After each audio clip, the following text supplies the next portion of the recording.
সুপ্রভাত আমার প্রিয় পরিবার, সবাই কেমন আছো? আশা করি ভালো আছো, সুস্থ আছো। কোচবিহার জেলার এই ছোট্ট গ্রাম থেকে আমি প্রিয়া নতুন আরও একটা ভিডিওতে সবাইকে অনেক অনেক স্বাগত, অনেক অনেক ভালোবাসা। আজ সত্যি এতভাবে সারপ্রাইজ হবো সকালবেলা, আমি সত্যি তোমাদের বলে বোঝাতে পারবো না যে শাশুড়ি মা আমাকে এতটা সারপ্রাইজ করে দেবে। আগে বলি, সকাল সকাল দেখো আমাদের বাড়িতে নতুন অতিথি এসেছে। কে বলো তো? এটা হচ্ছে ওই যে দিদির হচ্ছে মামি শাশুড়ি। মানে ওই যে বলেছিলাম আমার যে দিদি চলে গেছিলো, তো দিদিকে বলেছিলাম তুমি যদি দেখো, যদি কাউকে পাও আমার সোনাটাকে রাখার জন্য। তো দিদি বললো ঠিক আছে, আমি খুঁজে দেখবো। তো এটা হচ্ছে ওনার মামি শাশুড়ি। তো সেরকমভাবে আমি কিছু বলছি না, কারণ ওনারও কিছু ফ্যামিলিগত সমস্যা যদি থাকে, পরে আবার যদি চলে যান, তো এটাই আমার ভয় লাগে। তো আছে আমি কিছু মানে শুনলাম আর কি। তো যাকে এখন আর বলছি না, যতদিন উনি থাকবেন আমি তো অবশ্যই রাখবো। ওনার সমস্যা থাকলে উনি চলে যাবেন, সেটা বড় কথা নয়। তবে আমার তরফ থেকে মানে যে আসুক না কেন সবাই কিন্তু থাকতে পারবে, কোনো সমস্যা নেই। তাই যাকে এই দিদি তো একদম নিজের মতন হয়ে গেছে। এই যে দিদি যে বসলো নাইটি পরে, এই দিদি তো একদম কিছু বলতেই হয় না এই দিদিকে। কি ব্ল্যাঙ্কেট কত নিছে? তোমার কি কয় তোমাদের বাড়িতে কি লাল নাকি? না না, সবুজ ছিল। কিন্তু এটা কি অনেক বড় হবে? না, সেম আমাদের মতো, কালোটার মতন। আমাদের যেহেতু কালোটা ছিল, কালোটা আলাদা। কালোও ছিল না এবারও। তো এই যে মার জন্য ব্ল্যাঙ্কেট নিয়ে আসলো। এই দেখো 4 কেজি। কত লোক? 4 কেজি 800। 4 কেজি 800। শুভ সকালের অনেক অনেক শুভেচ্ছা, ভালোবাসা জানিয়ে আজকে আবার একটা ভিডিও শুরু। আজকেও এনেছে কাঁকড়া। সেদিন কাঁকড়াটা ভালো করে রান্না করতে পারিনি, নষ্ট হয়ে গেছে। হ্যাঁ দাঁড়াও, রান্না করতে পারিনি। তো আজকে এই যে বললো তাড়াতাড়ি করে পুরো কাঁকড়া পোড়া ভাত খাবে। তো বন্ধুরা দেখো আমাদের বাড়ির একটা নতুন লুক কালকে ও করেছে। কালকে তো আমি কোনো ব্লগিং করিনি। তো এই দেখো সুন্দর করে এই জায়গাটা ইট দিয়ে এরকম করে লম্বা করে দিয়েছে, আবার এই দিক দিয়ে ডিজাইন করে দিয়েছে। দেখতে কিন্তু দারুণ লাগছে। সরো দেখি দেখাই। এই দেখো বাড়িটা কিন্তু এখন সেই ভালো লাগছে। এখানে ফুলের চারা বা শাক, ও বলছে শাক ফেলবে, ফুলের চারা থাকবে। তারপরে যে জায়গাগুলো ফাঁকা থাকবে সেখানে শাক থাকবে। এই একটা পাশ শাক করো আর একটা পাশ ফুল রাখো, ভালো লাগবে তো।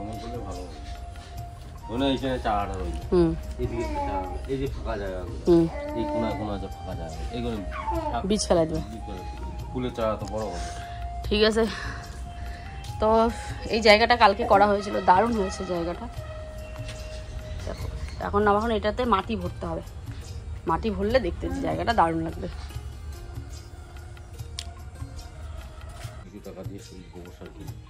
হ্যাঁ গোবর সার নিতে লাগবে তো। তারপরে ধরো পালং শাকের বিচি, লাফা শাক, সর্ষে শাক। তো এই তো শাক ফেলবো আর গরম গরম খালি শাক ভাত খাবো। শীতের দিন বুঝতেই পারছো, তাড়াতাড়ি হয়ে যাবে। জল দিতে পারে, এখন জলেরও চিন্তা নেই, মোটর আছে, সমস্যা নেই।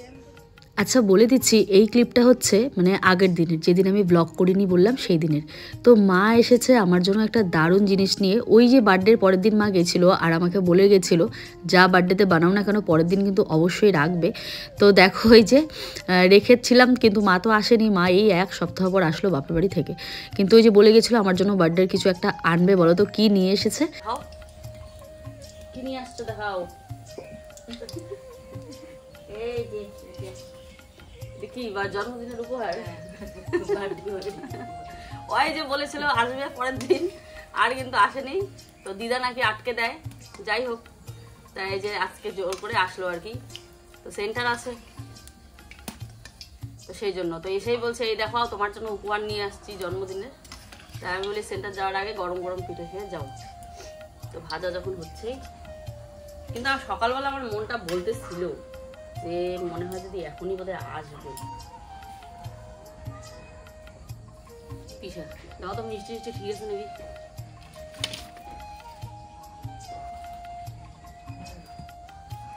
কেমন হয়েছে? না কেমন হয়েছে? নরম হয়েছে। 3 দিন থেকে বানাই, এমনই নরম হয়।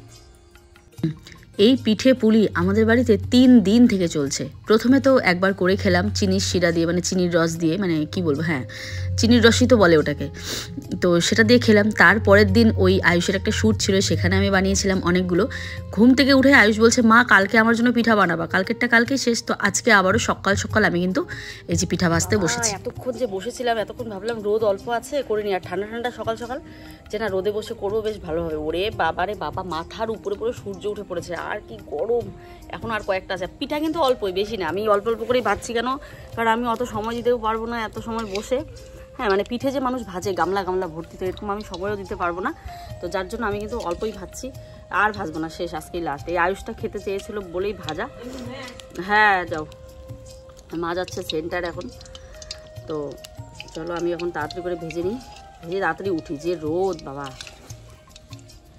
আর পিঠা ভাজতে বসলে তার উঠা যায় না, এখন ভেজে তারপরে শেষ করে তারপরে। হ্যাঁ তো এই যে পিঠে হয়ে গেল, দেখো কি সুন্দর হয়েছে। এই কয়টাই ভেজেছি, আর ওখানে আমরা নিলাম তিনটা 6টা। আর পরে মা কি এনেছে তোমাদের সবটা দেখাচ্ছি। চলো আগে চা দিয়ে পিঠে খেয়ে নি। আর ভীষণ রোদ উঠে পড়েছে, তবুও এক পাশে ওই বেডশিট দিয়ে এখন আমরা বসে বসে চা খাবো।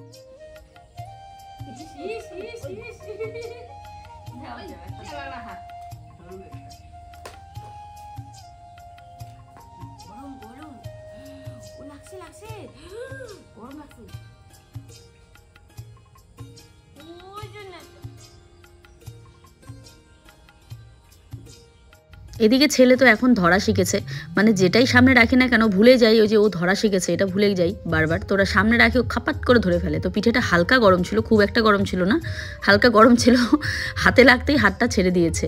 তো যাকে তো এখন ধরতে বলছি, আর ধরছে না। তো কি আর, হালকা হালকা ধরা শিখেছে, খাওয়া শিখেছে। এবারে চলো সেই সিক্রেট পিঠেটা দেখাই তোমাদের। আসলে সিক্রেট কেন বললাম বলো তো, কারণ আমি জীবনে প্রথম মালপোয়া বানিয়েছি, এই 3 দিন এক নাগাড়ে বানালাম, জীবনে প্রথম। তাও আবার এত সফট হয়েছে, এত নরম হয়েছে, কোনোভাবে কাঁচা নেই, আর এত টেস্টি হয়েছে। মানে সিক্রেট কেন বললাম বলো তো, এটা সিক্রেট আছে।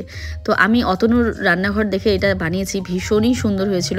মানে 1 বাটি ময়দা তো 1 বাটি সুজি, এরকম পরিমাণে কিন্তু আমি বানিয়েছি। মোট কথা যত বাটি ময়দা দেবে তত বাটি তোমরা সুজি দেবে। ইদানিং ভীষণ পরিমাণে তোতলাচ্ছি, তো এটাই হচ্ছে সিক্রেট। তো দেখো এখানে বাপ ছেলে তো মিলে কী খেলা করছে, মাথাটা খালি সামনের দিকে এগিয়ে দিচ্ছে, ব্যথাও পায় না এরকম। আর এই দেখো তো আয়ুষের জামাটা পরলে ওকে কীরকম লাগে। তো চলো এখানে বাপ বেটার খেলা দেখতে দেখতে নেক্সট দিনে চলে যাই আবারও। দাঁড়াও আমি মনে করিয়ে দিচ্ছি কোথার থেকে শেষ করেছিলাম সেই। মানে ওই যে ব্ল্যাঙ্কেট নিয়ে আসলো আয়ুষের বাবা, তোমাদের দেখাচ্ছিলাম যে উঠোনে একটা সুন্দর ডিজাইন হয়েছে, তারপরেই নাইটি চেঞ্জ করেছিলাম। আসলে বাসি নাইটি ছিল, ওটা চেঞ্জ করে নিয়ে এই যে চলে আসলাম এখানে রান্না করতে। আজকে সবাই মিলে খাবো সেদ্ধ ভাত সকাল সকাল। তো ওই যে কাকিমাটা আসলো, তো সবাই মিলেই খাবো, তো তার জন্য পালং শাক রেডি করছি। আর এতক্ষণ মায়ের সাথে যে ব্লগটা দেখলে ওটা না আমি কন্টিনিউ করতাম, কিন্তু শরীর খুব খারাপ ছিল বলে আমি কিন্তু কন্টিনিউ করতে পারিনি। তাই ব্লগটা আমি অল্প তুলে রেখেছিলাম, তো আমি ভেবেছি পরের দিন ব্লগের সাথে এটা দিয়ে দেবো। তো দেখো এখানে সেদ্ধ ভাত বসিয়েও দিলাম। আসলে রিওকে 2 দিন থেকে এরকম ভাত খাওয়াচ্ছে, ওখান থেকে বলে দিয়েছে রিওকে একটু ভাত খাওয়াতে, ওই লবণটা একদম না দিয়ে, ওই ডাল চাল সেদ্ধ চিকেন সিদ্ধ একসাথে দিয়ে। তো আজকে চিকেন দেয়নি, আজকে সবাই খাবো দেখে শুধু ডাল চালের মতন নর্মাল যে মার ভাত হয় সেটা বানানো হয়েছে, আর আলু সিদ্ধ দেওয়া হয়েছে। আজকেও আমার শরীরটা ঠিক হয়নি, ভেবেছিলাম আজকেও ব্লগ বন্ধ রাখবো, কিন্তু ইচ্ছে করে না বসে থাকতে। নাকের জন্য কথা বলতে পারছি না, আশা করি বুঝতেই পারছো। ভীষণ পরিমাণে জ্বর, গলা ব্যথা, সর্দি, কাশি সব একসাথে। তো রান্নাটা কিন্তু আজকে আয়ুষের বাবাই করেছে। এখন বাজে ওই ধরো 10:30টার মতন। আয়ুষের বাবা স্কুল থেকে এসেই ভাত বসিয়েছে, ওই 10:30টা আইডিয়া করলাম, দুবার ভাত রান্না হয়ে গেছে। সকাল সকাল একবার ভাত সয়াবিন আলুর তরকারি করেছি, ওটা হচ্ছে আয়ুষের টিফিনের জন্য। ও টিফিনে আজকাল ভাতই নিয়ে যাচ্ছে, অন্য কিছু খেতে চাচ্ছে না। আর ও তেল জাতীয় এগুলো খেতে চায় না, ব্রেড অমলেট একদম খেতে চায় না। আগে পছন্দ করতো, তো আমার মনে হয় ওগুলো না খাওয়াই ভালো। ভাতটা খেলে কি হয়, ওর ভালো হয়। ওকে যে 1টার দিকে যে বাড়িতে ভাত দিতাম, ওই স্কুলের টাইমে ও ভাত খেয়ে নেয়, ওটাই বোধহয় ভালো হয়। তো আমার একটু কষ্ট হলেও আমি আজকাল ওকে ভাত আর তরকারি করে দিচ্ছি প্রত্যেক। এদিকে দেখো লঙ্কা চারটা একটা কাঠের ভিতরে ঢুকিয়ে রাখলাম, লঙ্কা চারটা পুরবো বলে, আর বেগুন পোড়া ভাত হবে সকাল সকাল। তো আর আয়ুষকে কিন্তু ভাত আবার সাথে একটু ফ্রুট কেটে দিয়েছি, ও তো এগুলোই নিয়ে যাচ্ছে। আর কোনো দিন যদি সময় পাই, মানে ওই সময়টা সকালটা যে কি যায়, মানে ঘুম থেকে ওঠার পর মোবাইলটা অন করার বিন্দুমাত্র সময় থাকে না যে আমি তোমাদেরকে একটু দেখাবো। তো কোনো দিন যদি চান্স পাই অবশ্যই দেখাবো, কারণ খুব তাড়াহুড়োয় থাকি। একদিকে খুশ কান্না করে, রিও খাবারের জন্য ব্যস্ত হয়ে পড়ে, আবার ধরো আয়ুষকে রেডি করে দিতে হয়। তো সব মিলিয়ে খুব ব্যস্ততায় থাকি, তাই আর ক্যামেরাটা অন করা হয় না। শরীরটা খারাপ বলে দেখো আয়ুষের বাবাও তো কত দূর জার্নি করে এসেছে, এসেই দেখো ভাত বসিয়ে দিয়েছে। তো আজকে ও অনেকটা হেল্প করেছে, আমি কিন্তু সেরকম একটা কাজ করিনি, ওকে আমি হেল্প করে দিচ্ছিলাম আর কি। এদিকে দেখো আজকে কাঁকড়া এনেছে, আজকে বললো, সেদিন এনেছিল জানো তো, নষ্ট হয়ে গেছিলো কাঁকড়াটা, মানে একদিনে প্রথম দিন বানায়নি, ভেবে রেখে দিয়েছিলাম, তো তারপরে মরে গেছে আর কেমন একটা গন্ধ হয়ে গেছিলো। আজকেও এনে বলছে আজকে কাঁকড়া যেন নষ্ট না হয়। তো এই যে এখন কাঁকড়াগুলোকে বার করে দেখো কি বড় বড় কাঁকড়া, আর সব মানে জ্যান্তই ছিল বেশিরভাগগুলো। ক্রাব আয়ুষ দেখলে সেই খুশি হতো, আমি কথা বলতে পারছি না বন্ধুরা, এত সর্দি, এত শরীর খারাপ, মানে কি বলবো। তো এই দেখো কি কত বড়, এটার হচ্ছে পোড়া, আর হচ্ছে এটা হচ্ছে মোটামুটি সাইজের, মোটামুটি ওটাই দেখো। গেল গেল গেল গেল গেল গেল গেল কত শক্তি দেখো, একটা বাস ধরে আছে। আর এই দেখো, দেখতে পাচ্ছ নদীর কাঁকড়ার শক্তি বেশি, বলো। তো আমি এখন আলুটা মাখবো। আজ সকাল সকাল কি বায়না যে সকাল সকাল সেদ্ধ ভাত খাবে, তাই সকাল সকাল সেদ্ধ ভাত বসানো হয়েছে। এই যে এটাও কিন্তু সেই টেস্টি লাগে, হ্যাঁ না, কষা ঠসা ঠিক আছে, পোড়াটাও ভালো লাগে, খারাপ লাগে না। ওই ওই ওই ওই কই যাস, কোথায় যাস, এখানে থাক।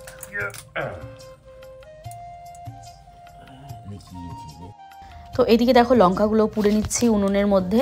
আমরা আলুর সানা বা বেগুন পোড়া কিছু মাখলেই আমরা কিন্তু এরকম লঙ্কা পুড়ে রান্না করি। আমরা যারা রাজবংশীয় আছি তারা হয়তো জানবো ব্যাপারটা, রাজবংশীয় ছাড়া যারা খায় তারা হয়তো জানবে, কিন্তু এরকম লঙ্কা পুড়ে বানালে না আলুরটার টেস্ট অন্যরকম হয়। আর উনুনে পোড়া বেগুন বলো, আলু বলো, লঙ্কা বলো, টমেটো বলো, সবই কিন্তু টেস্টি হয়। আর যেহেতু এতক্ষণ জাল হচ্ছিল আর কয়লাগুলো আছে, তো কয়লার আছে কিন্তু ভালোভাবে পোড়া হয়ে যাবে।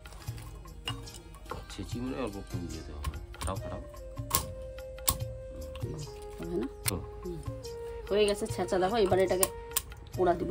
তো ছেঁচা করতে লাগবে না, হালকা জানো, পরে উনানে দিলে গলে যাবে, বন্ধ বেরিয়ে গেল কাঁকড়া। হ্যাঁ দিতে না দিতে, হ্যাঁ কাঁকড়া পোড়া কিন্তু সেই স্বাদ, গন্ধটা সেই লাগে। বাস্তবে রাক্ষস দেখছো? হ্যাঁ বাস্তবে রাক্ষস দেখছো? কে তুমি? তুমি দেখছো না কি বলো? আমি দেখিনি। দেখো নাই? তুমি তো বড় একটা রাক্ষস, যে কাঁকড়াটা খাচ্ছো। বন্ধুরা মানুষ বলে রাক্ষস, রাক্ষস রাক্ষস তো মানুষই, তাই না? মানুষ এমন কিছু নেই যে মানুষ খায় না, সব খায়। আবার খবরে দেখা যায় মানুষ মানুষকেও খায়, মানে ভিডিওতে সোশ্যাল মিডিয়ায় ভাইরাল হয়। তাহলে ভাবো মানুষ কত বড় রাক্ষস। ব্লগটা এডিট করতে করতে দেখছি আজকের ব্লগে শুধু খাওয়া আর খাওয়া, এটা খাচ্ছি সেটা খাচ্ছি, এটা খাচ্ছি সেটা খাচ্ছি। যাকগে শরীরটা ভালো নেই বলে সেরকম একটা আজ সারাদিন কাজ করেছি, মানে শেয়ার করিনি তোমাদের সাথে, যতটুকু করেছি শেয়ার করা হয়নি, তবে রান্নাবান্নাগুলো কিন্তু শেয়ার করছি। তো চলো কাঁকড়াটা আমার পোড়া হয়ে গেল, বাইরে নিয়ে আসলাম। যেহেতু জ্বর সর্দি না, মনে হচ্ছে একটু উঠোনে বসেই খাওয়া দাওয়াটা সারবো, এরকম একটা ব্যাপার হয়ে যাচ্ছে। তো বেগুনটা, একটা বেগুনটা পোড়া হয়নি, একটুখানি শক্ত শক্ত, আর ভেতরে একটু পোকাও ছিল, তো পোকাটাকে আমি বেছে ফেলে দেবো। আর বাকি যে দুটো বেগুন আছে, দুটো বেগুন আর কি ভালো করে বেছে নেব। তো বেগুনে তো পোকা থাকবেই, বেগুন যদি মানে বেগুনের খোসা ছাড়িয়ে যদি মেখে ফেলি তাহলে হবে না, পোকা দেখতে হবে। তারপরে আগে একবার ছোটোবেলায় এমন করেছিলাম, বেগুন সেই সুন্দর মা বলেছে বেগুন পোড়া মাখতে, মেখে ফেলেছি, পোকায় ঢোকায় মেখেছিলাম। ভাবি আমি সেই সিনটা কথা মনে পড়ছে। ছোটোবেলায় এরকম অনেক স্মৃতি আছে, তাই না বলো? নতুন নতুন যখন ভাত রান্না করতাম তখন ভাত খেয়ে দেখতাম সেদ্ধ হয়েছে কি না। তো এরকম কাণ্ড কিন্তু অনেক করেছি ছোটোবেলায়। আর দেখো কাঁকড়ার ভেতর থেকে সমস্ত মাংস বার করে নিলাম। কাঁকড়াটা পোড়ার পর এত সুন্দর গন্ধ হয় আর মাংসগুলো খুব নরম হয়ে যায়। দেখো এই জিনিসগুলো কিন্তু খাওয়া যায়, যে খোসাগুলো দেখতে পাচ্ছ, উপরের খোসাটা ফেলে দেওয়া হয়েছে ওই যে ওই পাশটাতে দেখতে পাচ্ছ। আর এই দুটো ধুয়ে ভালো করে বেটে, ভালো করে উপরের খোসাগুলো ধুয়ে নিয়েছি। আর যে মাংসগুলো বার করেছি সেগুলো বাটবো না, এই খোসাগুলো বেটে নেবো। এটার উপরেও কিন্তু আরও খোসা থাকে। মোবাইলটা যে পুরো খারাপ হয়েছে আমি বেশ বুঝতে পারছি, সব সাদা সাদা দেখাচ্ছে কেমন যেন। এই যে এমন রেসিপি কেউ খায়নি, আজকে বলবে কি বানায় বাবারে বাবা, এটা যে কি খায়। লঙ্কা টঙ্কা দিয়ে না না, এরা যে কি খায়। তুমি খাও নাই আগে কাঁকড়া পোড়া? বাবা বানাইছে কত। বাবার হাতেই এগুলো খাওয়া আর কি, শেখা ওখান থেকেই শাড়ি মাছের পোড়া ইয়ে টিয়ে সব এখান থেকে, সব বাবার কাছ থেকেই শেখা। তো বাটা হয়ে গেল নাকি? এখন একটু চাকি দেখো, তো একটা চাকি দেখো, মাখবো তারপরে এমনি চাকো। ওখানে তেল নিছে,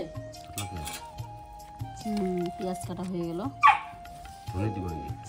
তো বেশি কিছু নয়, সামান্য কিছুই, লঙ্কা পোড়া, পেঁয়াজ, কাঁচা লঙ্কা, তেল দিয়ে ভালো করে সালাটাকে এখন মানে কাঁকড়া পোড়াটাকে ভালো করে মেখে নেব। এটা দিয়ে ভাত খাওয়া হয়ে যাবে। বন্ধুরা, কাঁকড়া পোড়া যারা খাওনি তারা জানো না যে এটা স্বাদ কি, মানে অসাধারণ, দারুণ। এক পাশে আলু সিদ্ধ, এক পাশে বেগুন পোড়া, আর এক পাশে হচ্ছে এই যে কাঁকড়ার ভর্তা। তো এখানে ভাত আমাদের রেডি, তো চলো এবারে খাবো গরম গরম।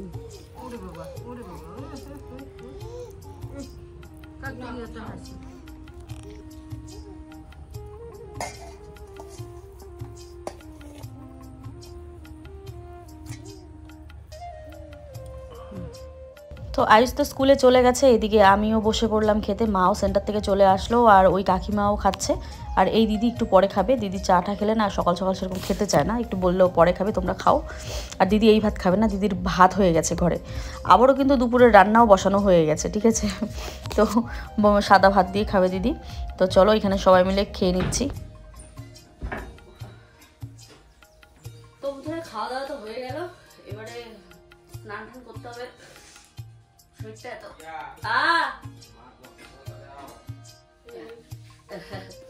ওটা ওই ঘরে আছে, দাঁড়াও দেখায়নি। তো স্নান করবো, শরীরটা এত খারাপ লাগে, মানে কালকে ব্লগ করে নিয়ে যাবো, সারাটা দিন শরীর খারাপ লেগেছে,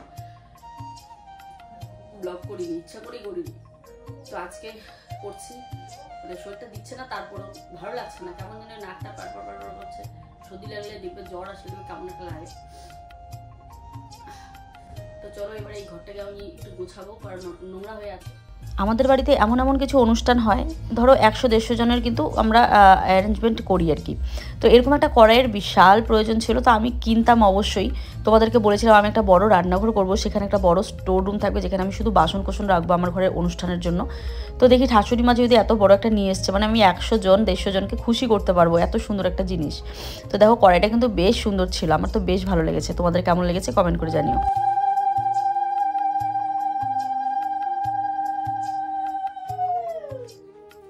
শাশুড়ি মা স্নান টান করে আজ পুজো দিয়ে দিচ্ছে, আমার একটু লেট হবে, আমি একটু কাজ আছে।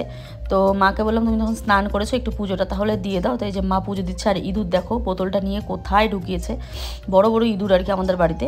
তো এই যে এই জায়গাটা দেখতে পাচ্ছ, পুরো ইঁদুরে মানে উৎপাত করে একদম পুরো জায়গাটা খারাপ করে রেখেছে। তো ভাবলাম চলো এই জায়গাটা আমি গুছিয়ে নিই, আবার দেরি হলে আমি একটু ওয়েট করতে চাইলাম যে মা পুজোটা দিয়ে উঠুক, তারপরে তো একটু ওয়েট করবো, মার পুজো ততক্ষণে হয়ে যাবে। তো এই যে মার পুজো হয়ে গেল, এবারে আমি আবারও লেগে পড়লাম কাজে। বিছানাটা ঝেড়ে একটা ভাবছি বেডশিট পেতে দেবো, দিয়ে তারপরে কড়াই এরকম রাখবো। আর এই যে কালো ব্যাগের ভিতরে একটা মানে কি বলো, এত দরকারি জিনিস খুঁজে পেয়েছি ফ্ল্যাট থেকে আসার পর। ওই যে আমাদের বিজনেসের প্লাস্টিক, তারপরে যা যা হয় আর কি একটা প্যাকেজ করার জন্য, তো সেগুলো কিন্তু আমরা পাচ্ছিলাম না খুঁজে। এত খুঁজেছি যে কোথায় রেখেছি কিছুতেই খুঁজে পাচ্ছি না। এখন দেখি এই ব্যাগের ভেতরে, মানে রেখেছিলাম এই ব্যাগটার ভিতরে, এখনই খুঁজে পেলাম আর কি। দেখে তো এত খুশি লাগলো। এবার যারা যারা প্রোডাক্ট নিয়েছো তারা কিন্তু জানো, আমরা কিন্তু ওই যে বইয়ের মলাটে প্যাকেট করে দিয়েছি, দেখিয়েছিলাম ব্লগে হয়তো। তো মানে ইমিডিয়েট তো অর্ডার করা সম্ভব নয়, অর্ডার করলে তাড়াতাড়ি আসবেও না, সেই জন্য তো এগুলো খুঁজে পেয়েছি। এখন আয়ুষের বাবাকে বলবো, ও সে বেশ খুশি হবে। আসলে ফ্ল্যাট থেকে সব জিনিস একসাথে আসে, কখন কোথায় কী যে রাখা হয়েছিল মনেও থাকে না, তো সেই জন্য আর কি। তো জাগে খুঁজে পেলাম। আর দেখো বিছানাটার মধ্যে সুন্দর একটা বেডশিট পেতে দিলাম। তো আমার গোছানিটা মার পছন্দ হবে না, মাকে বললাম তাহলে ঠিক আছে তুমি তোমার মতো করে গোছাও। তো পছন্দ হবে না মানে মা বলছে এটা ওইদিকে রাখো, এটা ওইদিকে রাখো, এমন করে বলছিল। তো আমি ভাবলাম ঠিক আছে। আসলে বিয়ের পর থেকে এসেই দেখেছি মা বাসন কোসন, মার সমস্ত জিনিসগুলো এত পরিপাটি করে গুছিয়ে রাখতো, মানে কি বলো, উপরে ধুলো জমে যেত কিন্তু জিনিস পরিপাটি থাকতো আর কি, এরকম ধরনের গোছানি যাকে বলে। তো বলছে এদিক সেদিক রাখো। তো আমি বললাম ঠিক আছে, আমি জানি মা যদি ডিরেকশন দেয় এইভাবে ভালোই হবে, খারাপ হবে হবে না। তো আমি গোছাচ্ছিলাম, তো মা বলছিল বলে মাকে বললাম তাহলে তুমি এক কাজ করো, তুমি তাহলে রাখো, পরে আমি ভালো করে ঝাড় দিয়ে নিয়ে আসছি। তো ফাইনালি সমস্ত বাসন কোসন গোছানো হয়ে গেছে। এখানে কিছু মারও বাসন আছে আর কিছু আমারও বাসন আছে, সব কিছু একসাথেই রাখছি। পরবর্তীতে মার যেটা প্রয়োজন হবে মার মতো করে রাখতে পারবে, যেহেতু এখন ঘর নেই ওইদিকে। তো এবারে ঘর দুয়ারগুলো ভালো করে ঝাড় দিয়ে নেবো। সকালে একবার ঝাড় দিয়ে মোছা হয়ে গেছিলো, যেহেতু পুজো হয়ে গেছে। তো বিছানাটা যেহেতু ঝাড়লাম, তো ভাবলাম না আবারও ঘরটা ভালো করে ঝাড় দিয়ে নিই, ঝাড় দিয়ে আরেকবার দরকার করে মুছে নেওয়া যাবে। তো এই যে ঝাড় দিয়ে নিচ্ছি, আর ধুলো অন্ধকার, এত ধুলো হয় ঘরে কি বলবো। তো ঘরটা ঝাড় দিলাম। আমার না এই ঘরটা বেশ ভালো লাগে, মানে শীতে এরকম টিনের ঘরে ও আরাম করে শো ল্যাপটপ গায়ে দিয়ে বেশ ভালো লাগে। আর দুপুরবেলা বেশ সুন্দর রোদও পড়ে।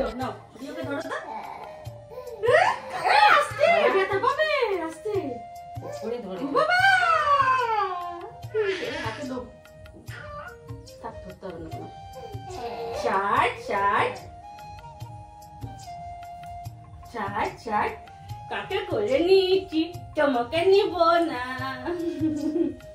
আমাদের খুশ আস্তে আস্তে কিন্তু দেখো বড় হয়ে যাচ্ছে। ও কিন্তু ওই যে রিওকে কোলে নিচ্ছি বলে ও খুব হিংসে হচ্ছে, আমার কোলে আসতে চাচ্ছে আর রিওকে খামচে ধরছে। আর রিওকে মানে ভীষণই ভালোবাসে, সামনে নিয়ে গেলে এত খুশি হয় কি বলবো। আর একটু পরে তো কান্নাই করে দেবে, সেটা আবার শ্যুট করা হয়নি মানে আমার কোলে আসার জন্য। এদিকে দেখো সমস্ত কাপড় চোপড় ভাঁজ করে নিলাম খুশের। তো এইবার এগুলোকে বাস্কেটের মধ্যে একটা ভরে নেব, মানে সব কিছু আলাদা আলাদা করে রাখা হয়েছে। তোমরা অনেকে বলেছো খুশকে হাগিস পরাতে, তো দেখো আমি শুধু রাত্রেই পরাই, এমনটা নয় যে আমি পরাই না, পরাই রাতে পরাই, কিন্তু সারাদিন পরাই না, ওর র্যাশ মতন হয়ে যায়, তো যার জন্য পরাই না। শুভ সন্ধ্যা বন্ধুরা, একটা দারুণ জিনিস দেখাতে আসলাম।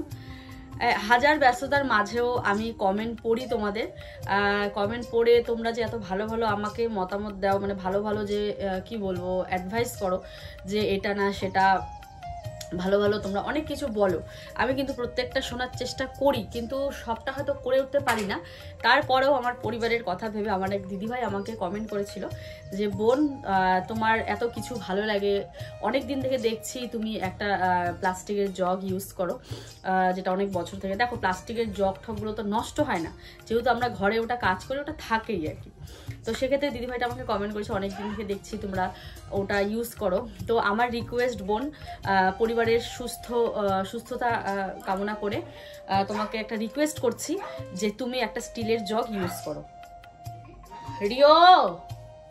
রিও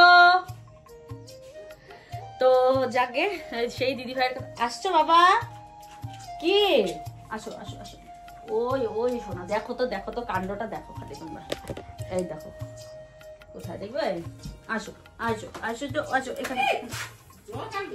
এ রাম, এটা কি জল কেন? শোনো কি বলি, শোনো বাবা, শোনো একটা কথা বলি।